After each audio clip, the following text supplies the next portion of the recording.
Hello my beautiful friends, and welcome back to our channel about medicine, med school and being a doctor in Australia. My name's Beck and I'm a hospital doctor in Melbourne.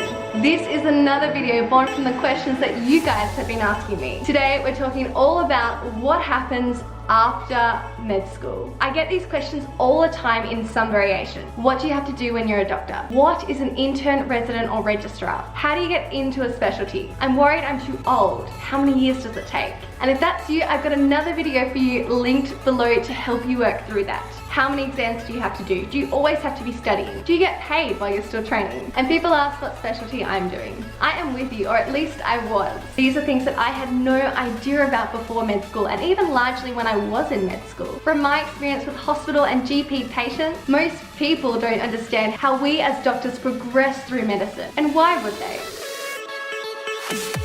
If you're the curious type, good on you. I think you really should be looking ahead and keeping the big picture in mind. Especially if you want to go down this route, the decision to enter medicine and then what specialty you want to do is going to affect you for the next 10 to 15 years at least, depending on where you start and what you're negotiating along the way. We're going to start with the broad strokes about what happens after you finish med school, because it's a complicated system. The system of getting into medical school can be a really convoluted system. The medical school system itself is a simple system, but then it gets convoluted again in your journey from being a newly qualified doctor to being a consultant doctor. So I want this video to be the broad strokes, and then I invite you to ask your questions from here about particular points along the way that you'd like to know more about. That'll inform me for the next video that'll be most helpful for you guys. At the end of this video, I'll tell you also about where I'm at in this big system. Alright, firstly, you've probably heard that being a doctor means lifelong learning. That term gets thrown around all the time, and people always say, oh, you're a doctor, you work so hard, so much study, so many years of school. And this concept doesn't come from medical school alone. It's in conjunction with the ongoing growth and learning and development that happens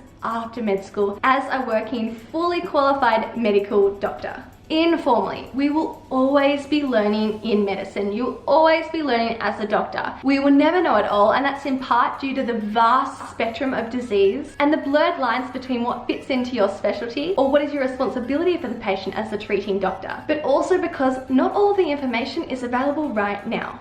We keep doing research, we keep learning more, new information is coming out day by day. We will always be learning informally off our own backs. I do think that is the moral obligation of a doctor. And the moment we stop doing that, we really need to consider how we're serving our patients. It's a difficult balance because it's a never-ending task. And where do you draw the line to stop reading the journals or close the books? When you're also a whole human, and by the time you're a consultant, you've got a family and hopefully a big life to enjoy. But it's a very important consideration. Secondly, formally, after you finish med school, there will be ongoing training programs for your specialty, and even once you're a consultant, there's ongoing upskilling and professional development requirements. Let's clear up this term consultant. This is the traditional end goal in medicine, to become a consultant.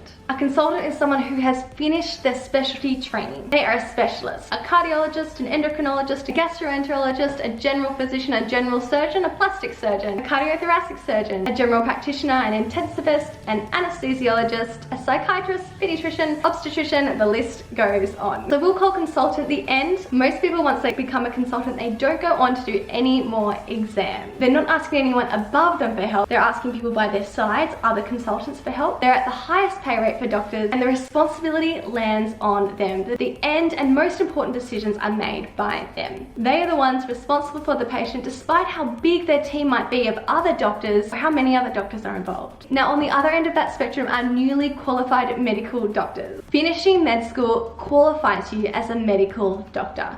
You get an MBBS or an MD, a Bachelor of Medicine, Bachelor of Surgery, or a medical doctor. And whether you have an MD or an MBBS in Australia has no relevance. They're considered 100% equal, so don't worry about fixating on which you do when you're thinking about the end goal. So here, as a newly qualified doctor, is where we'll start.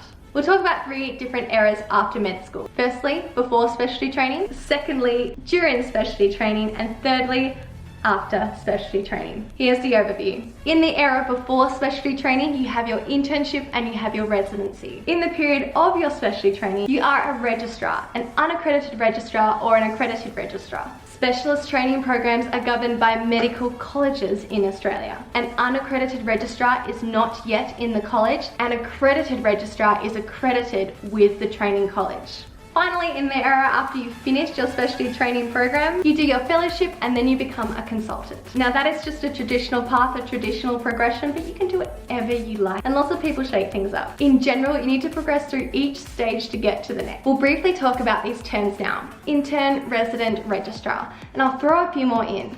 Unaccredited registrar, accredited registrar, and fellow or fellowship. At almost every big hospital and certainly every teaching hospital, you'll find there are professors of medicine in this category as well. All right, let's get into the details of each segment. What do we do? How do you get into your specialty? Do we still get paid when we're still training? How long does it take? Read also, am I too old to go down this path? Do you always have to be studying? How many exams do you have to do? Alright, in era 1, Big 4 specialty training.